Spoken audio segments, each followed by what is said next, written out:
Texas Tech men's basketball is in full swing, and for your latest news when it comes to Texas Tech men's basketball, you know where to go. Right here, the Back to 12 podcast channel. So be sure to hit that subscribe button and like the video as Texas Tech men's basketball fastly approaches their Big 12 schedule starting on New Year's Eve against number 21 TCU. All right, how's it going, everybody? I am RC Maxfield here for a Texas Tech men's basketball update. And the reason I'm making this video is not because of, well, the historic victory that Texas Tech had over Jackson State, but it's more of what we saw in this game. And now, I want to preface everything I am about to say in this video with one statement. Listen, I understand it's Jackson State, but that's not why I was so encouraged by Texas Tech men's basketball. You got to think about their week, okay? You know, you struggle against Eastern Washington, and then the Fardaws AMAC rumors come out, and it probably ruffled some feathers within that program, right? I think it's human nature to expect that. But you wanted to see how Texas Tech was going to respond. And when they come out and beat a team by 50, I think they answered the bell. But that's not where I really wanted to get into the crux of this video. I wanted to talk about this game because we saw some fundamental offensive changes. And what I mean by that is this. Yes, they had 19 steals on the defensive end, which allowed them to go into transition more. But you saw it when they were trying to, after a made basket by Jackson State, the Tigers, that Texas Tech was trying to push the envelope and get out in transition. And that's something that I've talked about a few times in my Twitter spaces. And if you haven't listened to my post-game Twitter spaces, be sure to follow me on Twitter at RCMB323. But I've talked about how when you look at the construction of this roster, go fast.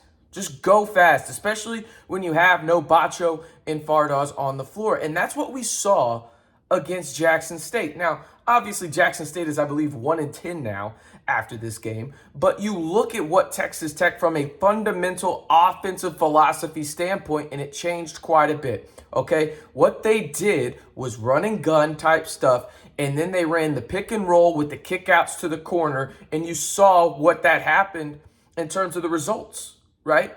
And the results, again, against the 1-10 opponent, you want to see this kind of effort, but also you want to see the results, right? Like, you could face a 1-10 team and not make shots. They didn't do that. They made shots.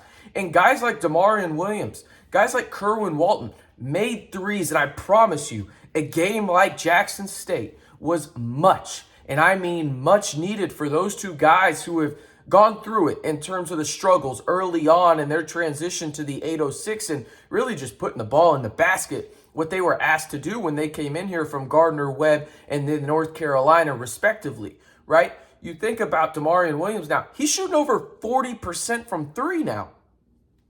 What a difference a game can make. Kerwin Walton looked like he knew what he was doing on the offensive end at times throughout the year, but he looked vastly more comfortable against Jackson State in terms of where he was supposed to be, and I think that was because of the transition they were running. Texas Tech in the half court has struggled mightily at times this year, but they really didn't struggle that much in half court settings against Jackson State. Why? Because they weren't in half-court settings that often, because they were in transition and even pushing the envelope after a made Tigers basket. I think Texas Tech is going to have to go more of this route, even when Bacho and AMAC are healthy, because look at the guys around him.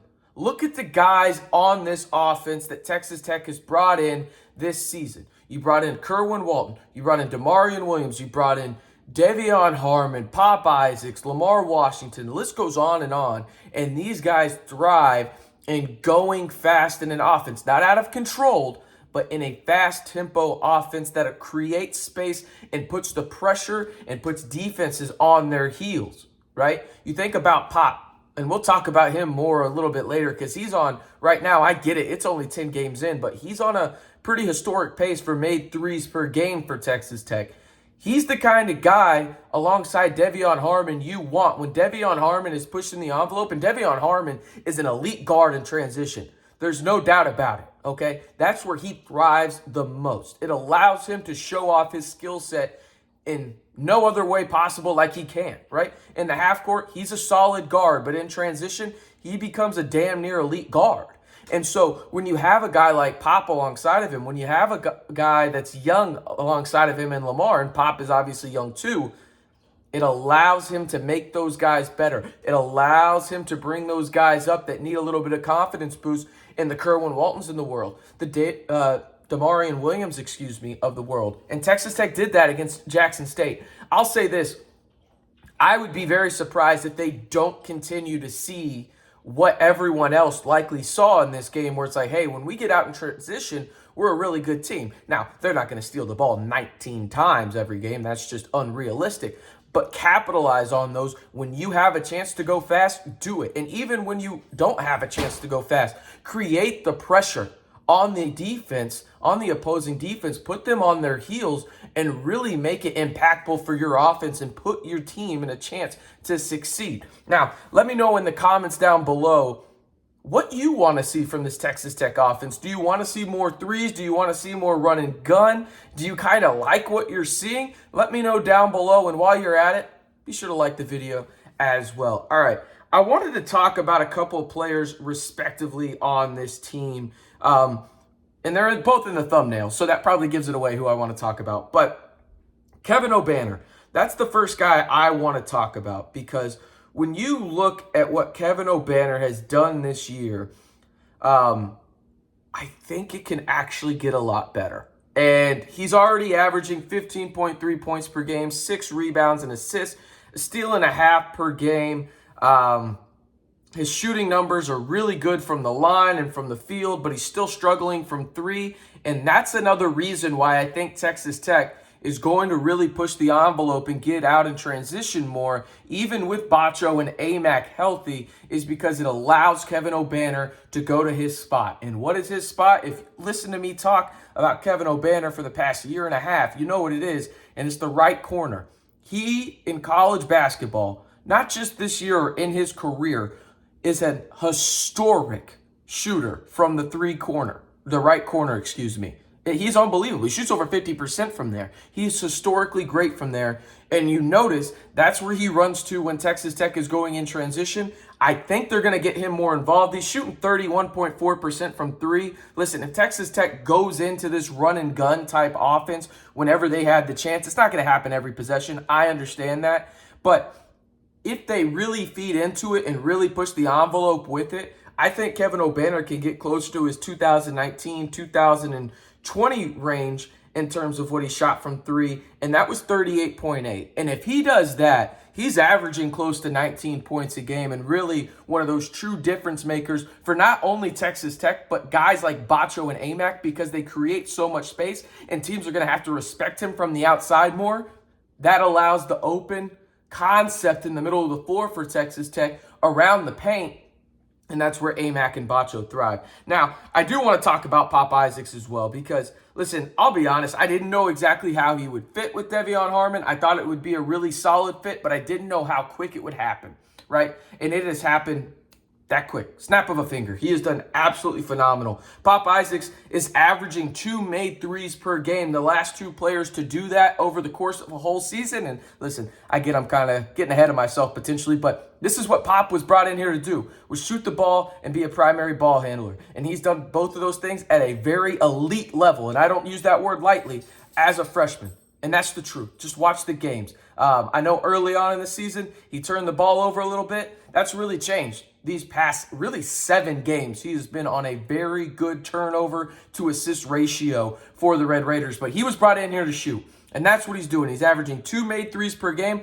I expect that to probably go up a little bit as well. But the last 2 guys to average 2 made threes per game for the Red Raiders over the course of a whole season, you might have heard of these guys. One, Davide Moretti. No surprise on that front, right? I mean, arguably the best shooter in Texas Tech program history.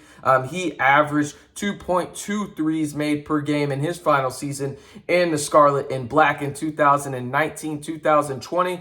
And then the next one, well, you got to go all the way back to 2010, 2011, John Roberson, where he made 2.6 threes per game.